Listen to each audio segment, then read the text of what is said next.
ایک جو اچھا مسلمان ہوتا ہے نا، ایکچولی وہ اچھا مسلمان نہیں ہے، وہ ایک اچھا انسان ہے، لیکن مسلمان اچھا نہیں ہے، وہ نہ سچا مسلمان ہے۔ سچا مسلمان کبھی اچھا انسان نہیں ہو سکتا۔ سچا مسلمان ہمیشہ جہاد کا سوچے گا۔ السلام على نبينا محمد وعلى آله وصحبه ومن والاه۔ تکبیر، اللہ اکبر، تکبیر، اللہ اکبر۔ تو اس کو اگر آپ ٹیررزم نہیں کہیں گے تو کس کو ٹیررزم کہیں گے؟ بلکہ رسول اللہ اپنے بارے میں خود کہتے ہیں کہ مجھے ٹیرر بنا کے بھیجا گیا کافروں کے لیے۔ اللہ اکبر۔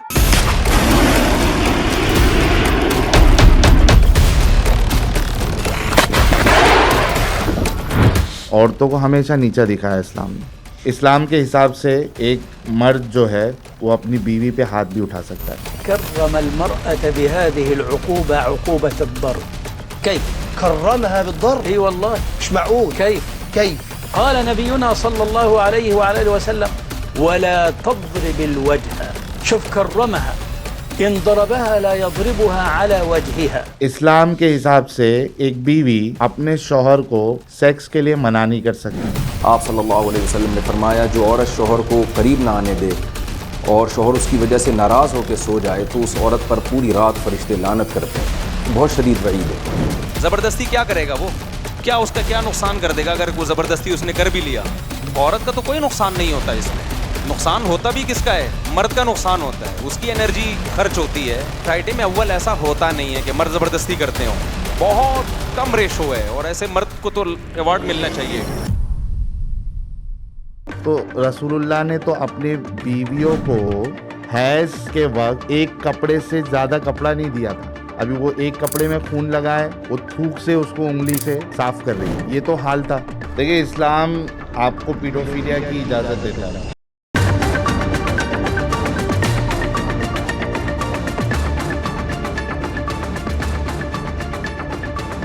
تو کہتے ہیں کہ جو اوپر والا لیول والی جنت ہوگی اس میں اللہ اپنے ہاتھوں سے شراب پلائے گا جنتیوں کو، تو وہاں اللہ بار ٹینڈر بھی بنے گا۔ تو متا میرج جو ہے اس میں آپ کسی کے ساتھ 1 گھنٹے کے لیے بھی شادی کر سکتے، 3 گھنٹے کے لیے بھی کر سکتے، جو آپ نے ایگریمنٹ کیا ہے اس کے بعد آپ فری ہو جاتے ہو۔ میں کہتا ہوں کہ اس میں اور پروسٹیٹیوشن میں کیا ڈفرینس ہے؟ اصل میں اسلام کی نظر میں ایک مسلمان اور کافر کبھی برابر نہیں ہو سکتا۔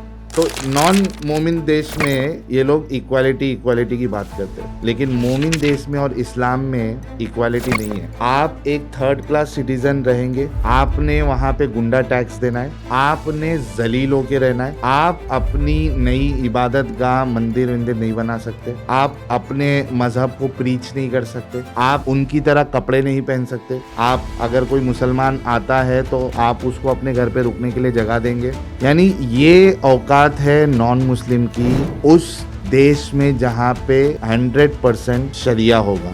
تو اسی وجہ سے آپ جو کہہ رہے سویلائزیشن نہیں باقی رہے گی، تو کیسے باقی رہے گی جب آپ اپنی سویلائزیشن کو پروٹیکٹ ہی نہیں کر سکتے ہو، ریپیئر نہیں کرا سکتے ہو، نئی آپ بنا نہیں سکتے، پریچ نہیں کر سکتے؟ تو آپ بتاؤ کہ اتنا پریشر جب آئے گا تو آپ مجبوری میں مسلمان بنو گے یا نہیں بنو گے؟ کتنا جھیلے گا انسان؟ کتنا ایک لمٹ ہوتی ہے، کتنا ذلت جھیلے گا؟ وہ نہیں سوچے گا کہ یار میرے بچے بھی، میں بھی ذلیل ہو کے رہ رہا ہوں، میرے بچے بھی ذلیل ہو کے رہیں گے، اس سے اچھا ہم اسی میں چلے جاتے۔ تو ہو سکتا وہ تو دکھاوا کر رہا ہے، لیکن اس کی جو نسلیں آئیں گی وہ دکھاوا نہیں کریں گی، وہ دکھاوا ڈل جائیں نہیں کریں گی، وہ اسی میں ڈھل جائے گی، اور وہ وہی حصہ بنے گی جو کسی اور کو، جیسا ان کے ماں باپ کو ذلیل کیا گیا تھا، وہ کسی اور کو ذلیل کرے گی۔ یونانیمسلی ان کے جتنے اسکول آف تھاٹس ہے وہ سب اس بات کو ایگری کرتے ہیں کہ جو اسلام چھوڑے گا اس کو قتل کرنا ہے۔ اب ان میں صرف اس بات کا ڈفرینس آف اوپینین ہے کہ اس کو کتنا ٹائم دیا جائے۔